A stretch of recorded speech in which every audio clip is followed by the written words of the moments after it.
Okay, today is the last lesson of chapter 6.7. We are going to be talking about simple interest. The idea of interest is money that's paid for the use of money lent, meaning that when you put your money in a bank, which is the situation we're mostly going to be focusing on today, the bank will pay you interest for you storing your money at their bank. The interest rate will usually be pretty small. Today we're just talking about simple interest. There's different kinds, but we're only going to worry about simple. So let's go ahead and start defining things. When you put money in a bank, that is known as a principal amount. And in our formulas, that's going to be known as P for principal. It can also mean the amount of money that you lend to someone. So simple interest can work for lending money just to someone else. For example, you could say, I'm going to lend my friend $25. $25 would be the principal amount. Okay, so the next term we're going to use is super simple. It's time. So it is important to note that the time should always be in years. So if you have a problem that says you put money in a bank for 6 months, you would want to convert that into half a year before you do anything with the formula. But we're not quite there yet. Just remember, time is always in years. Okay, the rate. So this is going to be our interest rate, and it's known as the letter R. Okay, so the rate is known as the percentage of the principal, so the initial amount, that is paid for every year that you deposit that money in the bank or that someone has borrowed it. So again, when we write the rate, we're always going to have to rewrite this as a decimal. I know that this is a lot of terms. This is our last term. So the balance is the total amount of money that has accumulated over the period of years, meaning that if I put money in the bank for 20 years, I'm going to get a certain percentage of that added to my principal, and that percentage is going to be found by using the rate. And at the end of the time I've deposited that money, my balance will be the principal amount plus that new amount of money that I've added. So now we're going to get into our formulas for this lesson. Our formulas, there's 2 of them. Okay, so our first formula is going to be used to find the interest amount. So this will be used to find how much money you're going to add to your principal amount. And this one can be written as the interest is equal to the principal times the rate, the percentage rate, times time. So this is a super simple formula. You're going to want to put that in your notes and put a box around it or something so that you don't lose it. So the other formula combines the interest formula. The balance is equal to the initial amount that you put into the bank or that you lend, plus the interest after however much time that money has been deposited or borrowed. Once you've copied those down, we're going to do a couple of examples.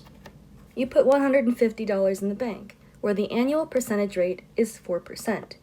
What will your account balance be after 30 years? So there's going to be multiple steps to this problem. The first thing we should always do is start by writing our formula.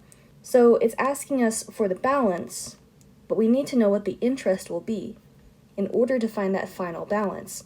So we can go ahead and label the things that we do know. We know that our initial amount is $150, and that we're going to call P for principal.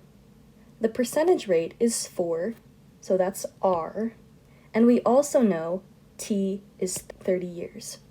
So once we've identified those things, we're going to write our formula and fill in all the values that we know.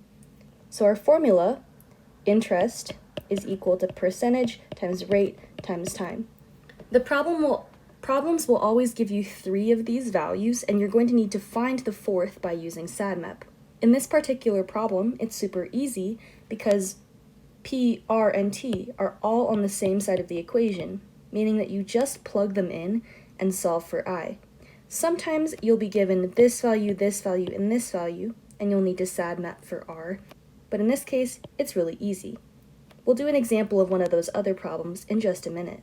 So plugging in our values. So we don't know what I is. We're trying to find that interest rate. We know that P is 150. R is 4%, but remember we have to write that as a decimal. And T is 30.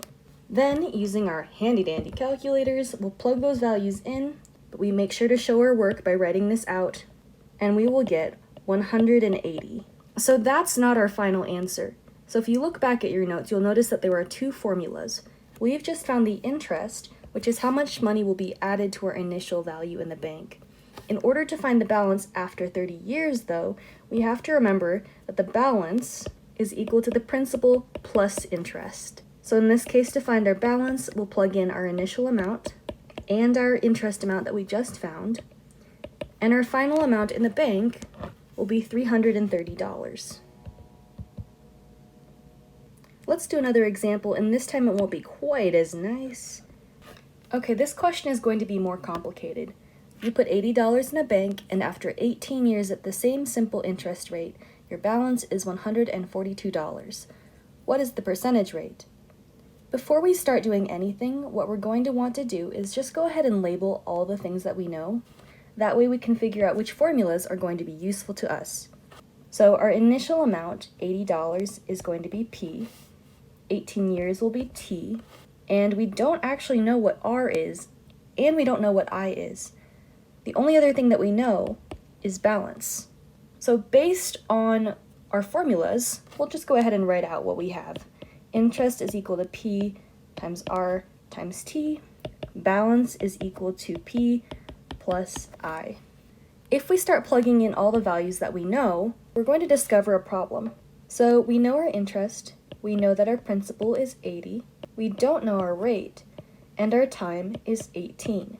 Now in this equation on the left, we see that there are two values that are missing.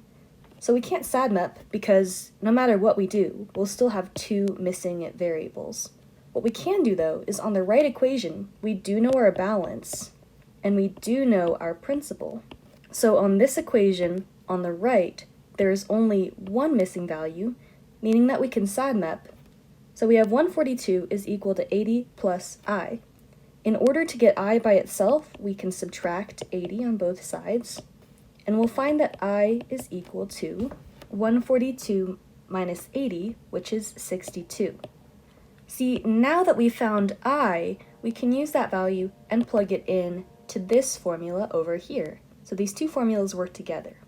So now that I know I, I'm going to go ahead and plug that in. So I will have 62 is equal to 80 times R times 18. So I've earned $62 over the last 18 years. For putting in $80, that's not too bad. So in order to simplify this, what I can do is remember that the properties of multiplication, since these are all being multiplied, mean that I can rearrange them to make things easier for myself. So what I can do is rewrite it to say 80 times 18 times R is equal to 62. Then I can multiply 80 times 18 in order to get 1,440 times R is equal to 62.